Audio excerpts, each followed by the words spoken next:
Olá, bem-vindos à Igreja no Mundo. O programa da Fundação AIS ajuda a Igreja que sofre aqui na sua televisão. Eu sou o Paulo Vaido e é sempre um privilégio saber que posso contar com a sua companhia aí desse lado durante os próximos 50 minutos. Comigo está a diretora da Fundação AIS em Portugal, a Catarina Martins de Betancourt, que nos vai comentar os principais temas que estão a marcar a atualidade. Olá, Catarina. Olá, Paulo, e olá também a todos os nossos telespectadores.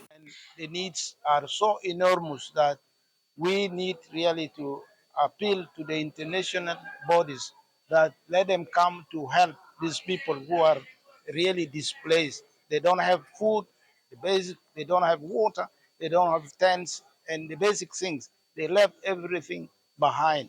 They ran only for their own lives. Temos o arcebispo de Juba, que é a principal diocese do Sudão do Sul. Estas palavras são um alerta para que o mundo olhe para a situação humanitária extremamente difícil, catastrófica mesmo, que se está a viver nesta região. Os deslocados de que ele fala, que não têm comida, nem água, nem abrigos, são pessoas que fugiram da guerra brutal entre dois exércitos, entre dois generais, que há mais de um ano se combatem no país vizinho, que é o Sudão. São pessoas que deixaram tudo o que tinham para trás e que agora dependem apenas da generosidade das populações nos países, nos locais onde estão abrigadas. E um desses países é o Sudão do Sul e um desses locais é precisamente a diocese de Juba. A guerra, esta situação humanitária dramática e os apelos da Igreja para o socorro a todas estas populações levou a Fundação AIS a lançar em Portugal mais uma grande campanha de solidariedade. Tudo isto vai ser tema para debater no programa de hoje, programa que está a começar agora.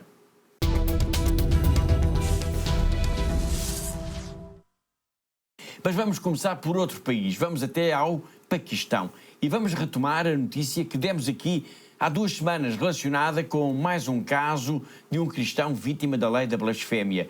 Depois da morte no hospital de Nazir Mazig, em consequência das brutais agressões de que foi vítima no bairro Mujahid, em Sargodha, onde ele vivia, a viúva Ala Raiki morreu também, deixando a comunidade cristã local novamente enlutada. E toda esta tragédia está a ter, Catarina, profundas repercussões a nível local. Exatamente, Paulo. De facto, profundas repercussões, não é? Estão a acontecer nesta comunidade. Portanto, as famílias cristãs estão muito assustadas, continuam muito assustadas com tudo o que aconteceu. Muitas ainda estão fora, receando voltar às suas casas, com medo de possíveis represálias e de continuação da violência. As lojas e as empresas locais continuam também elas, grande na sua maioria, encerradas, o que significa que muitas pessoas neste momento estão sem trabalho, Paulo. E isso tem como uma consequência direta no dia-a-dia, porque acaba por aumentar as dificuldades diárias das famílias cristãs daquela região, que já são de si muito pobres. Estamos a retomar este caso, de que já falámos aqui, como disse em programas anteriores, por causa agora da morte da viúva de Mazio, o cristão agredido brutalmente em consequência de uma falsa acusação de blasfémia. Mas ela morreu como? Há alguma informação sobre isso? Não há muitos dados, Paulo. Pensa-se que, e ao que tudo indica, é que esta senhora, a Ala Raki, terá morrido então na segunda-feira, dia 24 de junho, por causa do enorme estado de depressão em que se encontrava desde que aconteceu tudo isto ao marido. Portanto, é preciso percebermos que a casa e também a pequena fábrica que a família tinha, uma pequena fábrica de calçado, foi totalmente destruído. Portanto, tudo o que havia dentro desta fábrica e da casa foi totalmente destruído. Há imagens, Paulo, que mostram de facto as multidões em fúria a destruir tudo o que existia e tudo o que podiam queimar dentro destas 2 habitações. E depois, com a agressão brutal que o marido foi alvo, a agressão que acabou por resultar na sua morte e acabou por não resistir aos ferimentos causados por esta agressão. Portanto, esta senhora acabou por entrar num estado depressivo profundo e acabou também por falecer aproximadamente um mês depois da morte do marido. O assassinato deste cristão e a morte da viúva não podem ser vistos como episódios isolados, mas sim em situações que caracterizam bem a vida da pequena, mas sofrida comunidade cristã paquistanesa. A propósito deste gravíssimo incidente, a Fundação AIS recebeu em Lisboa uma mensagem em que Joel Amir Suatra, um antigo deputado do Parlamento Provincial do Punjab, nos escreveu o que aconteceu nesse fatídico dia 25 de maio em Sargodha. E como ele nos vai dizer, já se percebia que alguma coisa estaria para acontecer. O ambiente no bairro estava tenso na véspera do ataque, na véspera do dia em que o crime ocorreu. A situação estava tensa desde antes do meio-dia. Uma multidão violenta atacou a fábrica e a casa da comunidade cristã em Sargodha.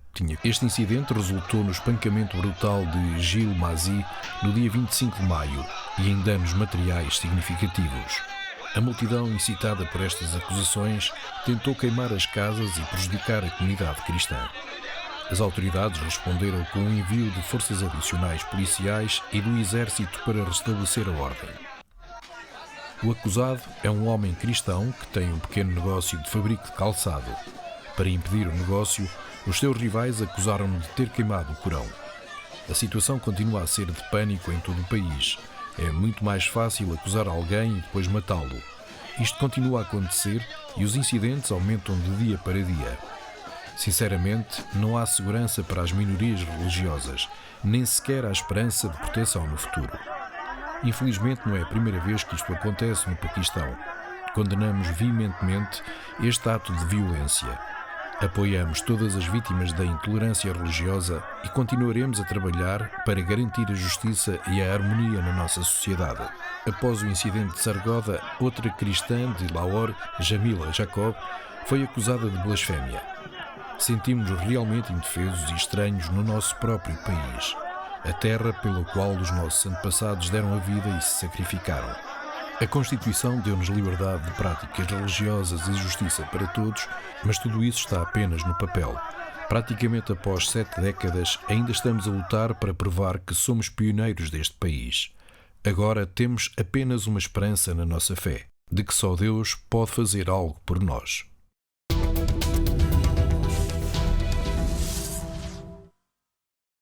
A cerca de 5.000 quilómetros de distância do Paquistão, na Península Coreana, a questão da blasfémia não se coloca, mas há outros problemas a afligir também a comunidade cristã. O espectro da guerra parece estar mais presente do que nunca nesta região do globo e por isso o dia 25 de junho, dia de oração pela reconciliação e unidade nacional, foi este ano, Catarina, particularmente assinalado. É verdade, Paulo. Portanto, de facto, a Igreja na Coreia do Sul celebra então no dia 25 de junho, e desde há vários anos, o dia então de oração pela reconciliação e pela unidade nacional.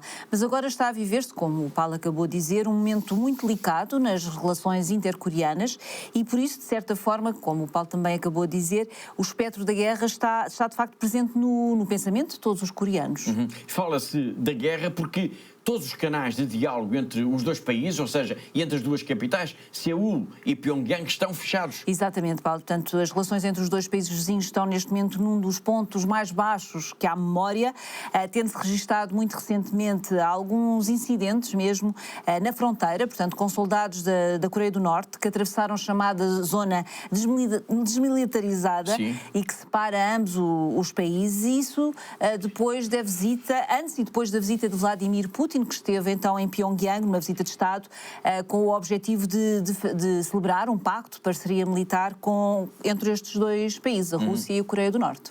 Muito bem. Importa aqui explicar também por que razão é que 25 de junho é a data escolhida para este dia de oração e de reconciliação nacional. É que foi a 25 de junho de 1950 que começou a guerra na Coreia. Exatamente, Paulo. Portanto, a 25 de junho de 1950, foi uma guerra que se prolongou por 3 anos, foi uma guerra que deixou um profundo rastro de destruição e de morte. Calcula-se que esta guerra tenha provocado mais de 4 milhões de mortos, feridos entre militares e civis. No final houve um cessar-fogo entre as duas partes, mas a verdade é que nunca foi assinado nenhum tratado de paz, nenhum acordo de paz entre os dois países, pelo que teoricamente, Paulo, a Coreia do Norte e a Coreia do Sul continuam de facto em guerra, não é? Estamos a falar então das Coreias, mas estamos principalmente preocupados com a Coreia do Norte, país que sistematicamente aparece nos relatórios da Fundação AES sobre a liberdade religiosa no mundo como sendo, Catarina, um país onde os cristãos são mais perseguidos. É verdade, Paulo. De facto, a Coreia do Norte é considerado como o país mais isolado do planeta e que tem vindo a ser classificado sistematicamente nos nossos relatórios sobre a liberdade religiosa no mundo, como o Paulo acabou de dizer, como tendo um dos piores registros dos direitos humanos em todo o mundo. Aliás, no mais recente relatório que nós publicámos, Paulo, que faz agora cerca de um um ano que publicámos. Estima-se que, apesar de tudo, e segundo a organização Portas Abertas, haverá ainda alguns milhares de cristãos na Coreia do Norte. Um dado que, obviamente, é difícil de confirmar, mas independentemente do número, a verdade é que todos os cristãos que vivam na Coreia do Norte estarão sob grande ameaça. Sem sombra de dúvidas, Paulo. O que nós sabemos, e o nosso relatório fala disso exatamente, é que no caso de serem descobertas pelas autoridades, os cristãos são normalmente deportados para campos de trabalhos forçados, como se fossem criminosos, políticos, ou são então simplesmente são mortos. E neste caso a violência deste regime da Coreia do Norte é tão grande, é tão forte, que em muitos casos não é só a pessoa que é apanhada ou que é descoberta como praticante, como professar a fé cristã, mas também toda a sua família tem exatamente o mesmo destino que esta pessoa que é apanhada a rezar ou a ter alguma manifestação pública de fé. Portanto, todos eles têm o mesmo destino. É uma ameaça.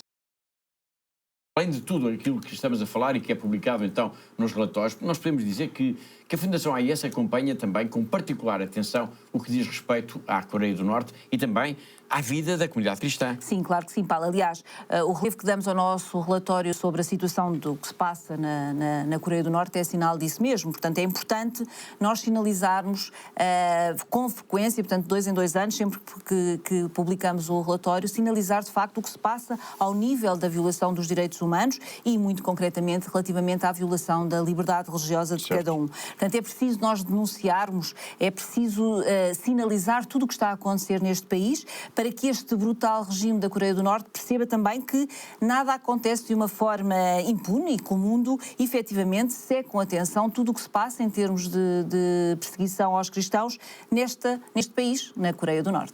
Sinal também dessa atenção que a Fundação AIS dedica a este país, que é também o mais fechado em todo o mundo. Em 2017 houve mesmo um momento de oração muito especial no edifício existente na fronteira entre as duas Coreias, protagonizado por Dom Sebastian Shaw, que liderava uma delegação da instituição e de que fazia parte, entre outros, o secretário-geral Filipe Osores. O arcebispo de Lahore rezou pela reconciliação para que as pessoas possam viver em paz e harmonia e sem medo da guerra e também sem medo da ameaça nuclear. Pai do céu, nós te agradecemos todas as bênçãos que nos concedes, especialmente por esta oportunidade de nos reunirmos nesta fronteira para visitar, encorajar o exército e a administração sul-coreana, todos os soldados e os habitantes desta aldeia.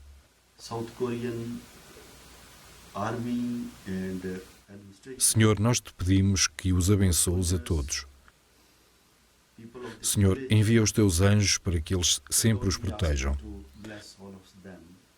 Dá-lhes a coragem para que possam continuar o processo de paz e para que, através das nossas orações, um dia a Coreia do Sul e a Coreia do Norte se reconciliem e se sentem a esta mesa para fazer a paz, se sentem a esta mesa para perdoarem mutuamente, se sentem a esta mesa a fim de trabalhar para o progresso dos dois países, se sentem a esta mesa para que as pessoas possam viver em paz e harmonia, para que as pessoas possam sair do medo de estes poderes nucleares não se tornem uma ameaça mútua, mas um elemento que promova a vida. Come on this table to accept one another.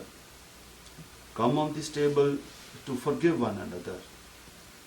Come on this table to work for the progress of these two countries.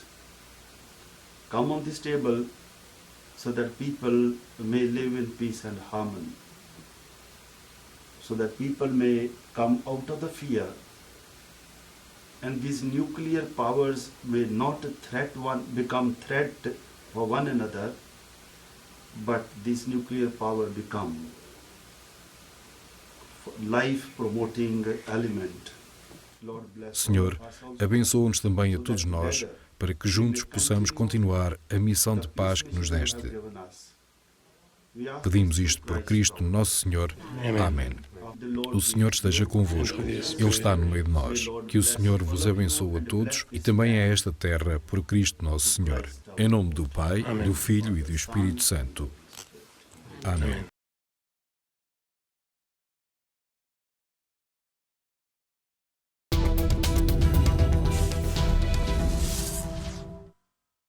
Com a Catedral de Bangui completamente cheia de fiéis e de convidados, Dom Aurélio Gazera foi ordenado bispo coadjutor de Bangassou, na República Centro-Africana, no passado dia 9 de junho, numa cerimónia que durou 3 horas. O missionário carmelita, grande amigo da Fundação AES, descreveu em pormenor no seu blog pessoal tudo o que aconteceu nesse dia tão especial. É verdade, Paulo, e de facto foi um dia muito especial, um dia de festa na Igreja da República Centro-Africana e também para nós, Paulo, Fundação AES, porque de facto há uma ligação muito estreita, muito próxima com o Dom Aurélio Gazera desde há vários anos. E por isso foi de facto um dia também muito especial para nós. Portanto, esta ordenação episcopal, que foi seguindo a bela tradição africana, contou então com a presença de 3 bispos consagrantes, além do Dom José Aguirre, que é o bispo de Bangassou, e o nosso amigo carmelita vai agora coadjuvar. A cerimónia também contou com o cardeal Nzapala Inga, o arcebispo de Bangui, e também com o Monsenhor Nestor Nongo, que é o presidente da Conferência Episcopal da República Centro-Africana. Muito bem, a catedral estava completamente cheia de fiéis e de convidados, e há uma grande esperança agora no trabalho que o bispo coadjutor de Bangassou venha a realizar. E falamos hoje da ordenação de Dom Aurélio Gazera, também porque este país vive graves problemas de segurança, por exemplo, e também por causa da ligação que já referi entre o missionário carmelita e a Fundação AES. Mas falemos rapidamente sobre o país. A violência de grupos armados continua a ser um dos principais problemas. Sim, sem dúvida, Paulo. Portanto, a situação que se vive atualmente na República Centro-Africana continua muito difícil e muito instável. Existem áreas onde ainda há uma grande insegurança.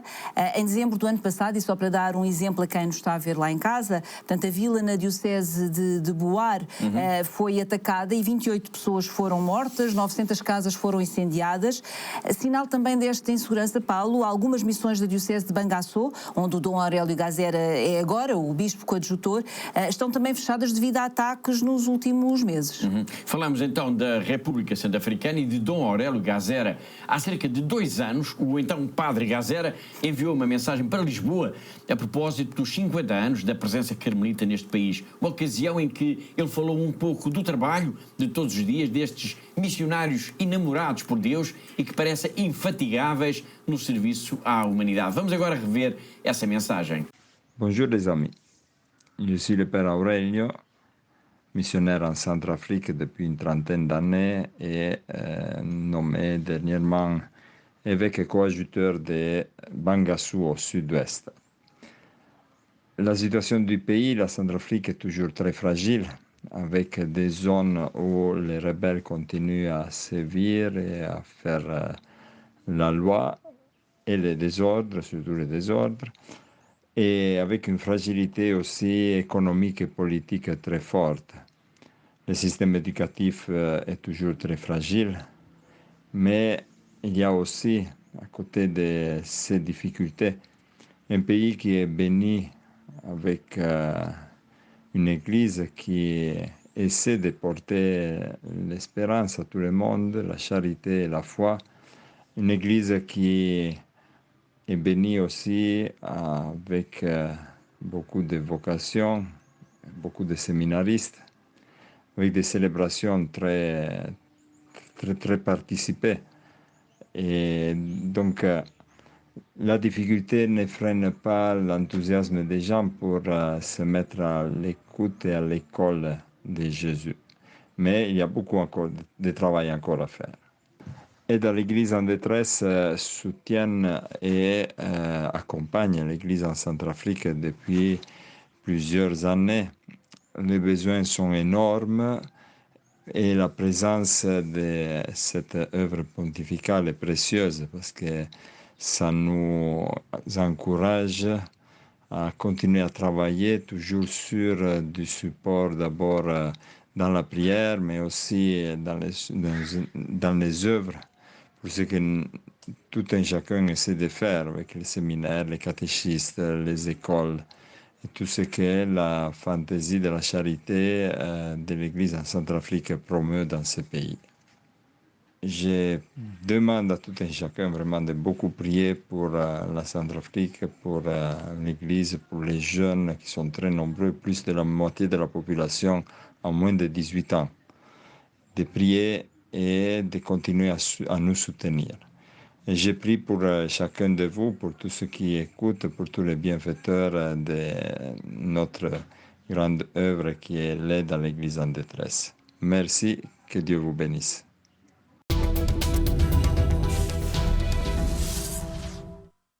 A Fundação AIS obteve no ano passado quase 144 milhões de euros em donativos para os cristãos em necessidade em 138 países do mundo. Um desses países é precisamente a República Centro-Africana, de que acabámos de falar. Mas a ajuda, toda essa ajuda, que é o resultado apenas da generosidade dos benfeitores e amigos da AIS em Portugal e também em todo o mundo, claro, pode ser visto de muitas maneiras. Por exemplo, Catarina, o número de projetos que viram a luz do dia no ano passado, ou, por exemplo, também no número de sacerdotes ou de missionários que são apoiados no dia-a-dia. Sim, Paulo, podemos dizer que são precisos, de facto, muitos números para podermos contar, não é? Tudo o que se passou no ano passado.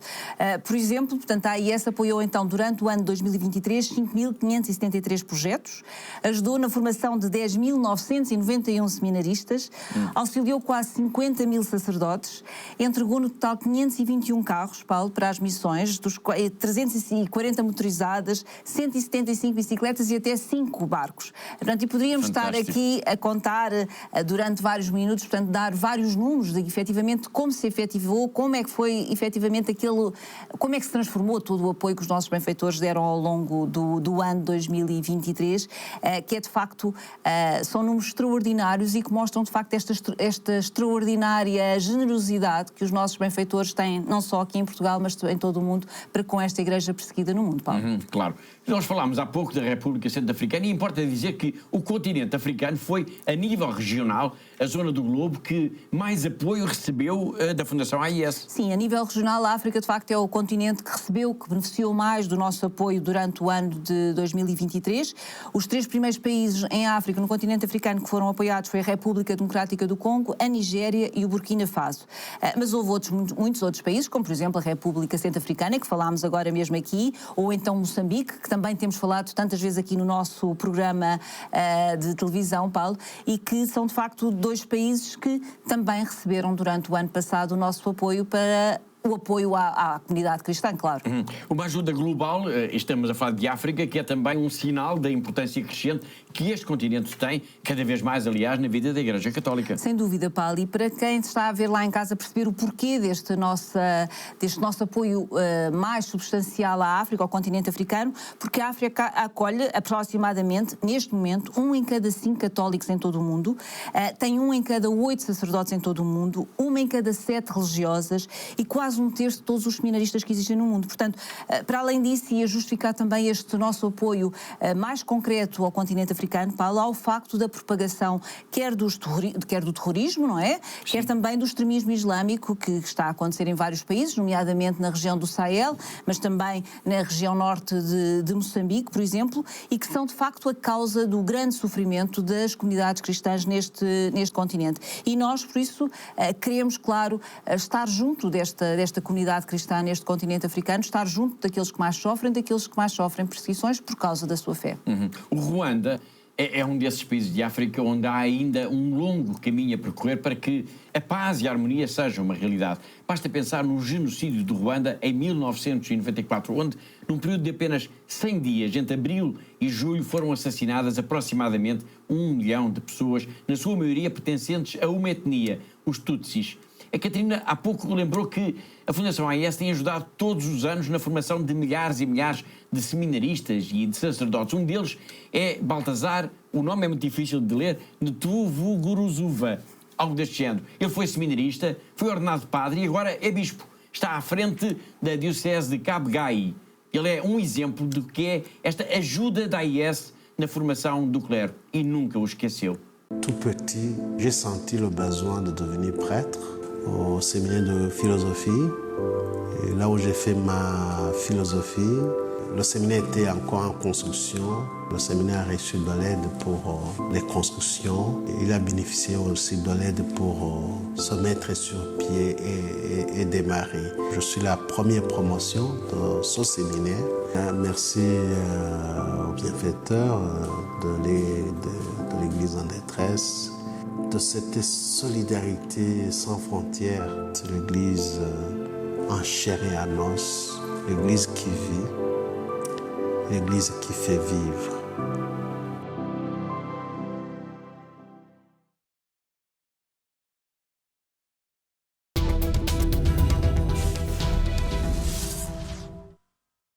Foi Dom Baltazar, o bispo Kabgai, do Ruanda. Se a África foi o continente mais apoiado ao longo do ano passado pela Fundação AIS, a nível de países, é a Ucrânia, a Síria e o Líbano a figurarem no pódio. Estes foram os 3 países mais ajudados. Não vamos agora quantificar essa ajuda, não vamos descrever ao pormenor o que isso significou, por exemplo, no número de medicamentos, ou de roupa, ou de veículos entregues às dioceses, ou na sobrevivência no dia-a-dia de centenas e centenas de famílias, ou nas igrejas e capelas restauradas ou construídas. Não vamos sequer falar na ajuda para a compra de alimentos, não.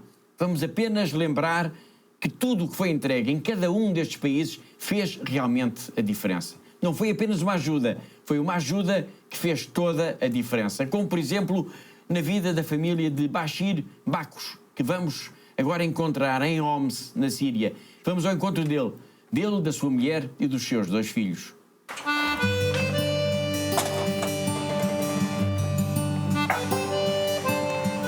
نحن وقت اللي تحررت الحارة من العصابات المسلحة رجعنا عليها وقررنا انه خلص نحن بدنا نقعد هون بأي شكل كان شو ما كان نحن بالحمدية بنضل بالحمدية.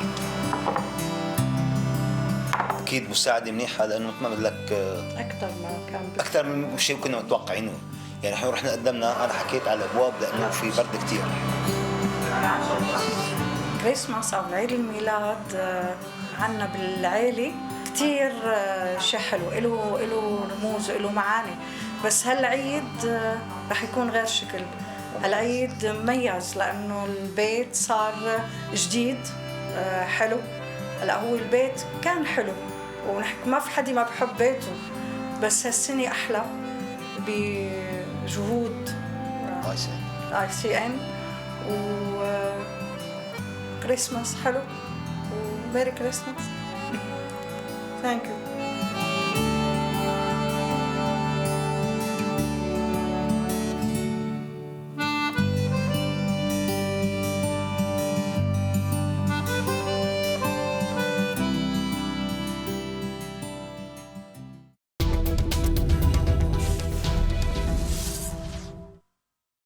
O Líbano foi outro dos 3 países mais ajudados no ano passado pela Fundação AIS. Este é um país especial. É por lá que vamos encontrar ainda a maior comunidade cristã em todo o Médio Oriente.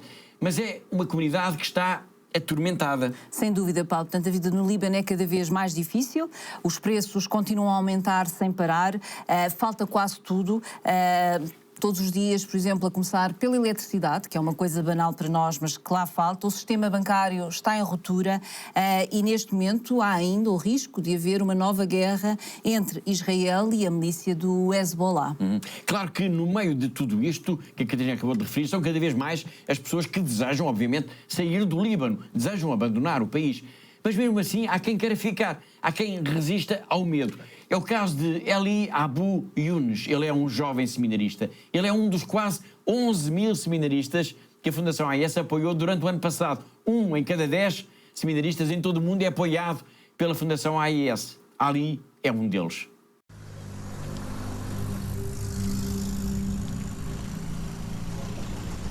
اسمي إيلي أبو يونس. أنا من أبرشية تبع البقدار الأحمر. هي ضيعة مسيحية بكاملها بقلب محيط أغلبيته مسلم.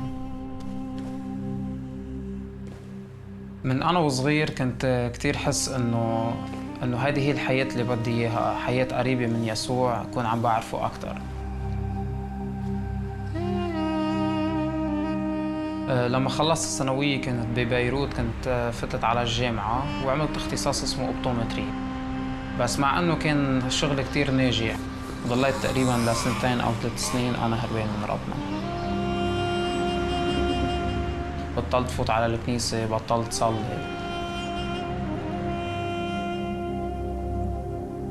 بخلال هول السنتين كل ما هالفراغ كان عم يكبر، كتير حسيت إنه ربنا عم يدعيني للكهنوت. بس كنت خيفان إنه ليش أنا ومين أنا تيكون عندي دعوة. يا أبتي إن شئت فاصرف عني هذه الكأس، ولكن لا مشيئتي بل مشيئتك.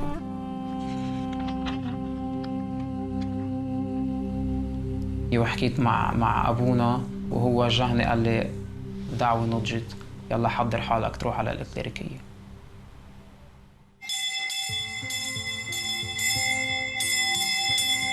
بتذكر أول رياضة روحية عملناها بقلب السيمينار من بعد ما فتنا، قديش هالفراغ يلي كنت عايشه اختفى. كرمال هيك الخوري بقلب السيمينار بيتنشأ تيصير إنسان مبدئياً كامل قادر يكون عم بيفيد رعيته يلي رايح يخدمها بأكبر قدر ممكن إنه يعطيه.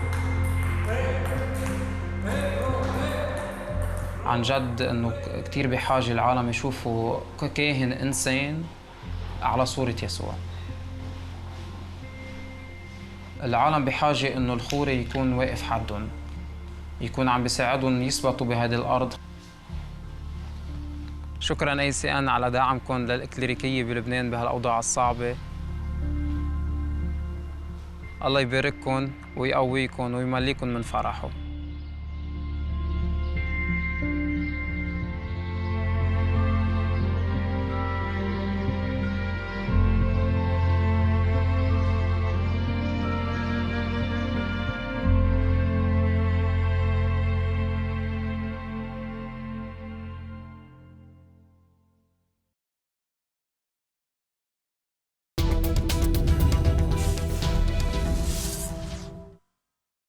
No próximo domingo, dia 14, joga-se a final do Campeonato da Europa de Futebol. Mas no mundo joga-se futebol em muitos lugares, em muitos campos, com muitos protagonistas. E, curiosamente, a Igreja está presente em muitas dessas ocasiões. Aí, nesses campos pelados, sem bancadas, às vezes até sem balizas, jogam crianças e jovens que são deslocados, são refugiados, pessoas que fugiram da guerra e da fome. Aí, nesses campos, é muito fácil encontrar, ao lado desses jovens, padres e irmãs, seminaristas e catequistas. É a Igreja que está presente nesse outro campeonato. Não o campeonato de futebol, mas sim o campeonato da solidariedade.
Da paixão do futebol, cujo campeonato europeu está a decorrer agora na Alemanha, vamos até à China, vamos até à Diocese de Macau, vamos ao encontro do nosso correspondente, o jornalista José Miguel Encarnação. Todas as semanas ele conta-nos sempre uma história ou dá-nos uma notícia relevante da vida da Igreja nesta região do globo.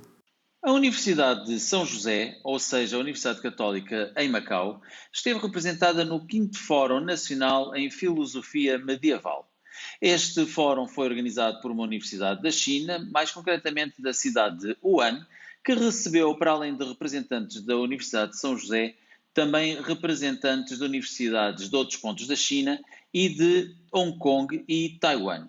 Durante os dias 8 e 9 de junho, foram várias as discussões em torno de pensadores de filosofia chamada medieval, com enorme destaque para São Tomás de Aquino e o seu pensamento que tem muito a ver na relação entre a razão e a fé. Este filósofo, pensador italiano é muito estudado nas universidades chinesas, uma vez que ele é considerado o precursor do pensamento moderno e há quem encontre grande relação e grandes similitudes entre o pensamento de São Tomás de Aquino e de Confúcio. Este foi mais uma iniciativa apadrinhada pelo Governo Central de Pequim, como não podia deixar de ser, e que prova que também a nível da academia os Estados da Santa Sé e da República Popular da China se vão aproximando cada vez mais.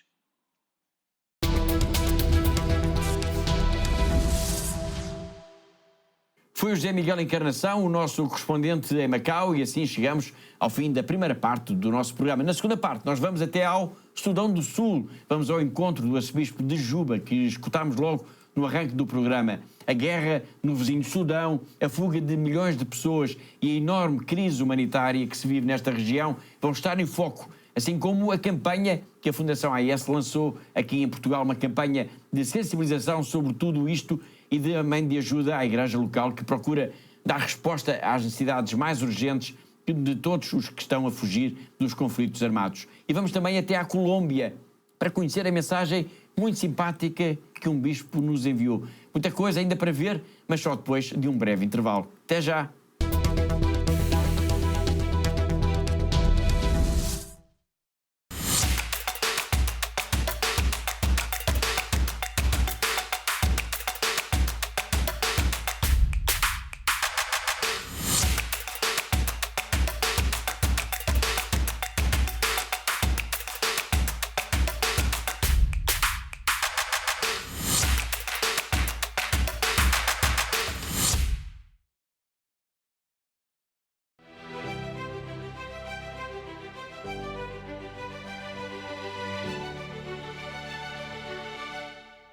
We have very beautiful house because you support us. So thank you very much. Thank you.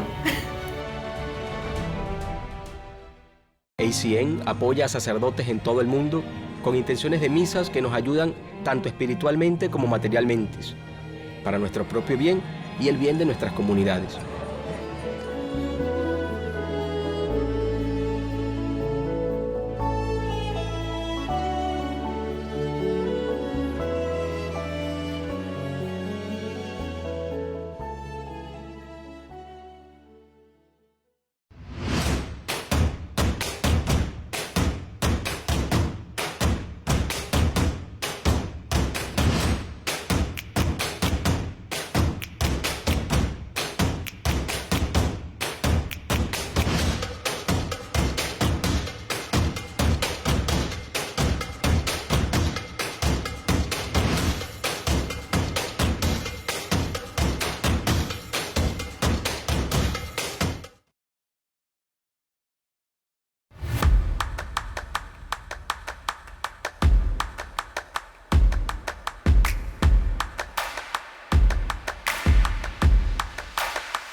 Thank you to all our benefactors. Continúen con esta linda misión de ayudando a la iglesia en lugares tan sufrientes. Щиро дякую всім вам, що ви є на хресній дорозі, допомагаєте нам нести наш хрест. We are trying to be Jesus. Through your help and support, we are able to bring the gospel to the people. Thank you so much. May God bless you. You are giving us hope and you are putting a smile in our faces. Thank you so much.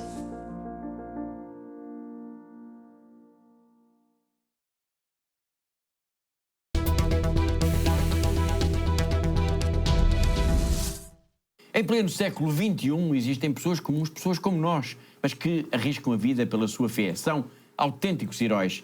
Todos os dias, homens, mulheres e até crianças enfrentam violência, o próprio medo para se manterem fiéis ao que é mais importante. Eles merecem o nosso maior respeito. A Fundação AIS existe para eles, para todos eles, para cada um deles. Está a tornar-se cada vez mais difícil para os cristãos de todo o mundo praticar e viver a fé. Em muitos lugares, os nossos irmãos e irmãs sofrem pelo seu amor a Cristo. A missão de ajuda à Igreja que sofre é construir uma ponte de amor que permita que a Igreja que sofre e é perseguida testemunhe a sua fé, inspirando aqueles que a ajudam. Hoje, a ajuda à Igreja que sofre, ou AIS, apoiando mais de 5.000 projetos anualmente em mais de 145 países. Hoje em dia é necessária muita desta ajuda no Médio Oriente, onde a presença cristã enfrenta uma ameaça existencial. Lá e por todo o mundo, a AIS apoia a construção e a reconstrução de igrejas e onde as comunidades católicas se reúnem para prestar culto, rezar e serem fortalecidas na fé. A AIS apoia anualmente mais de 12.000 religiosas, ajudando-as a viver a sua vocação. A AIS também contribui para aqueles sacerdotes que mantêm viva a fé nas suas comunidades. Todos os anos, a AIS apoia a formação de aproximadamente 13.000 destes futuros padres por todo o mundo. A AIS apoia a tradução, impressão e distribuição de mais de 51 milhões de cópias da Bíblia para crianças em 190 línguas. A AIS recebe pedidos de ajuda não só para livros, mas também para estações católicas de rádio e de televisão. A cruz, o sinal da promessa de Deus, tem guiado o trabalho pastoral da ajuda à Igreja que sofre. É a cruz que também tem inspirado os benfeitores da AIS a ajudar aqueles que não conseguem levar as suas cruzes sozinhos. Eles estão a ser testados na fé. Nós estamos a ser testados no amor.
No arranque do programa nós escutámos o arcebispo de Juba, que é a principal diocese do Sudão do Sul.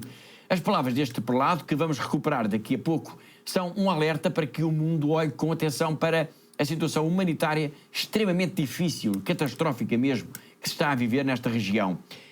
Os deslocados de que ele fala, que não têm nada, nem comida, nem água, nem sequer abrigo, são pessoas que fugiram de uma guerra brutal, um conflito armado no vizinho Sudão, e agora estão ali, estão desesperadas, estão a viver em campos de refugiados em vários países desta região de África, e um desses países é mesmo o Sudão do Sul. E falamos disto porque a Fundação AIS lançou aqui em Portugal uma grande campanha de solidariedade, uma campanha que procura ajudar a Igreja do Sudão do Sul a ajudar, Catarina, todas estas famílias que estão em desespero. É isso mesmo, Paulo. De facto, a situação humanitária que se está a viver é dramática, é trágica.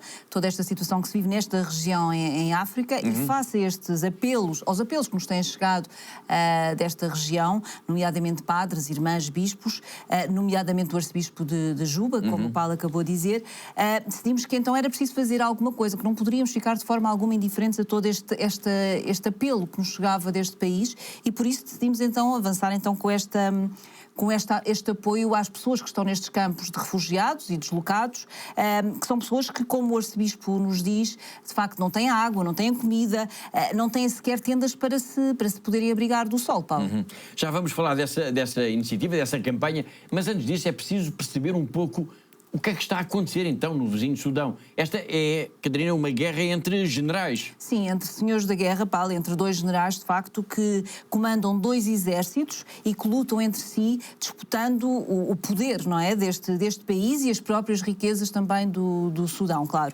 E, portanto, com tudo isto, acabam por criaram já este conflito armado que estão a arrancar as populações desta região para a mais absoluta miséria, Paulo. Estamos a falar de uma guerra, de um conflito armado armado que começou em abril do ano passado. Sim, em abril do ano passado. Portanto, trata-se de um conflito entre o exército do general Abdel Fattah al-Burhan e as forças paramilitares do suporte rápido, que tem o comando do general, que estão sob o comando do general Mohamed Hamdan Daglo, e calcula-se, Paulo, que poderão ter já perdido a vida neste conflito, não é? Cerca de 15 mil pessoas, e haverá mais de 10 milhões, quase 11 milhões de pessoas que estão deslocadas, que estão refugiadas apenas por causa desta questão. Portanto, isto significa, Paulo, que este é talvez uma das maiores crises humanitárias que estamos a viver neste momento em todo o planeta. É por isso, precisamente pela dimensão trágica no plano humanitário que esta guerra está a causar, que a Fundação AES lançou agora então esta campanha. Mas um dos aspectos mais terríveis de tudo isto é perceber que esta guerra praticamente nem sequer é falada. O conflito armado no Sudão é uma das guerras esquecidas no mundo. Mas há quem tente contrariar esse silêncio. É o caso do Papa Francisco. Ainda recentemente, no dia 2 de junho, o Papa falou do Sudão. Cari fratelli e sorelle, vi invito a pregare per il Sudan, dove la guerra che dura da oltre un anno non trova ancora una soluzione di pace. Tacciano le armi e con l'impegno delle autorità locali e della comunità internazionale si porti aiuto alla popolazione e a tanti sfollati rifugiati sudanesi possano trovare accoglienza e protezione nei paesi confinanti.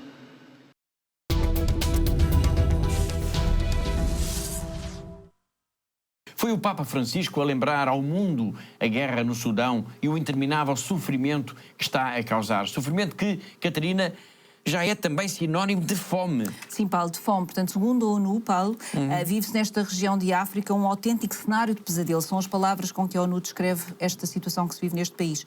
E que diz também que com a continuação destes combates, portanto, haverá a tendência para haver um aumento, não é, do número de pessoas que estão em fuga, do número de famílias que largam tudo o que têm apenas com o objetivo de salvar a própria vida e que estão neste momento completamente desprotegidas e estão completamente dependentes da ajuda que possa chegar para as coisas mais básicas, nomeadamente para a sua alimentação. E há alguma noção, digamos assim, do número de pessoas que estão afetadas por esta falta crónica de alimentos no Sudão? Bom, Paulo, não é fácil nós conseguirmos dar os números exatos, não é? Mas, segundo os dados que existem, portanto, os dados que nós temos acesso e segundo os dados também que foram recentemente publicados no portal de informação da Santa Sé, calcula-se que no Sudão, neste momento, haja cerca de 18 milhões de pessoas que passam fome e 3 milhões e 600 mil crianças que sofrem de desnutrição, Paulo. São números gigantescos e que não nos podem, de forma alguma, deixar indiferentes. De facto, números gigantescos.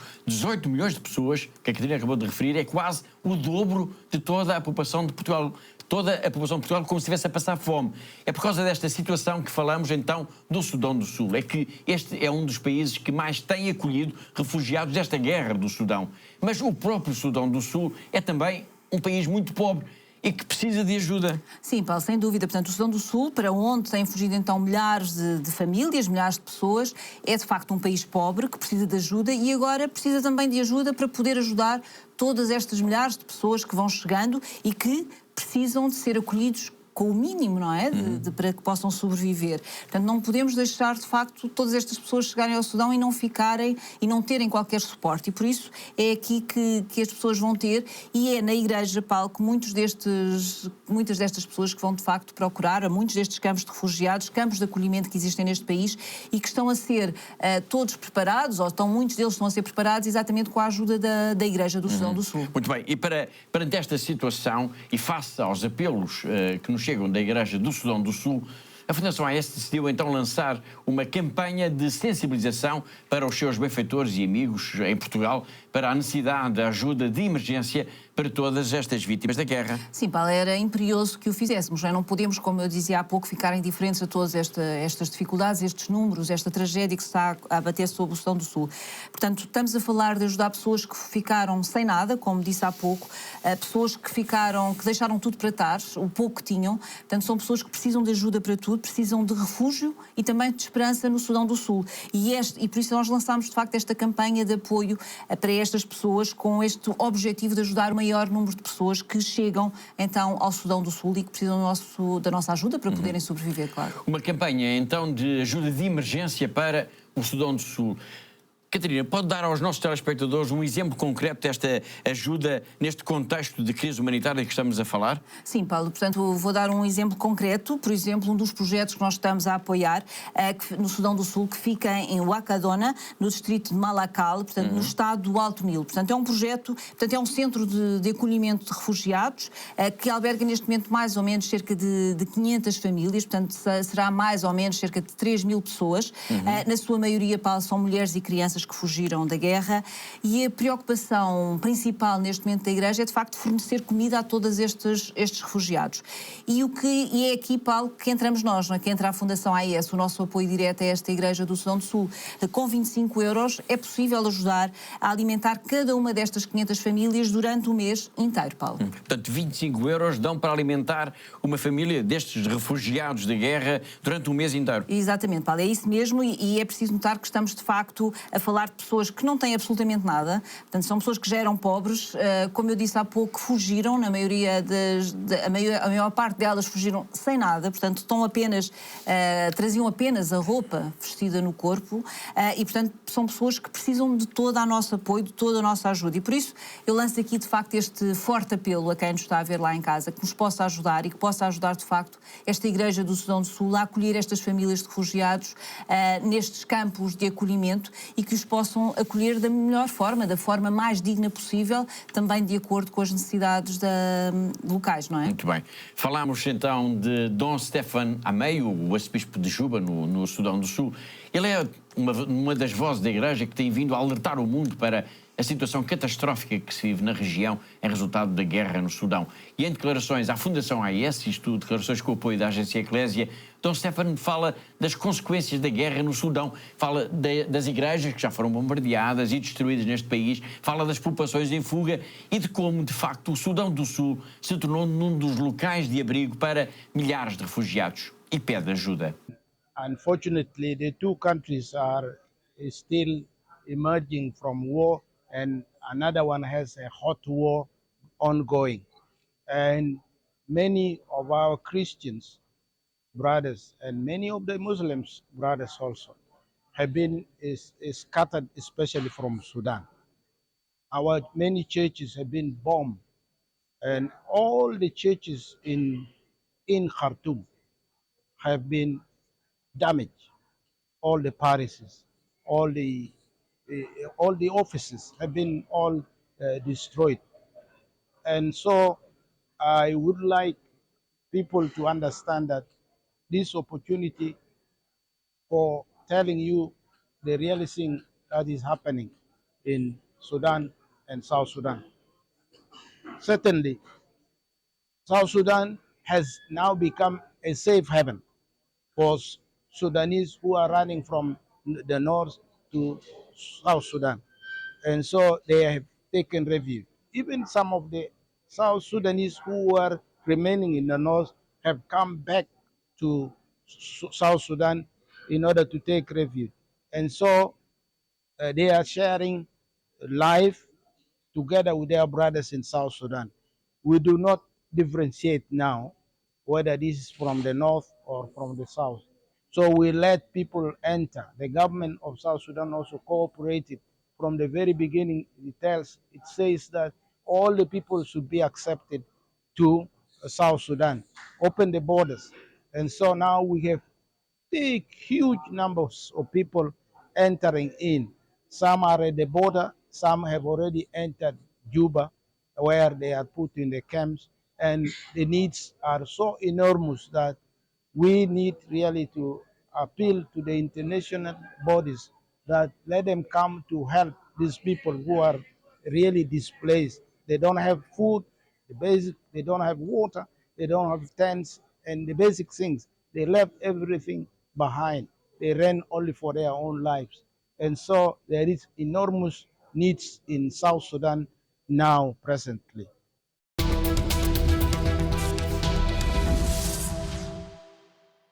Foi o arcebispo de Juba a alertar o mundo para a situação trágica que se está a viver na região por causa da guerra no Sudão.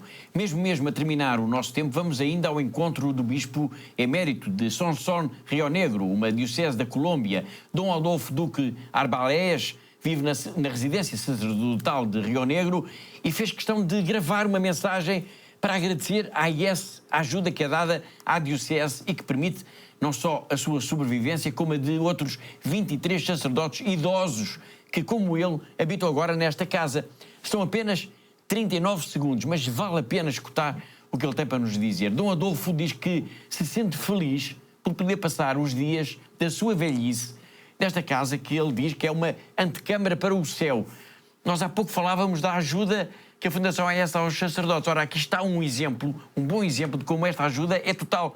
Desde os primeiros passos da vida religiosa aos seminaristas, até agora aos últimos dias, por exemplo, em residências sacerdotais, como acontece agora com Dom Adolfo. A presença amorosa da Fundação AES é sempre uma constante. Me hace sentir plenamente feliz, como una antesala del cielo aquella antes de ir al cielo. Me siento feliz de pasar mi ancianidad en esta casa. Aquí he encontrado todo lo que anhelaba en mi vida. Una vejez donde pudiera tener la Eucaristía diaria, sacerdotes amigos, un ambiente propicio para vivir la edad madura o ya anciana en que estoy viviendo. Muchas gracias.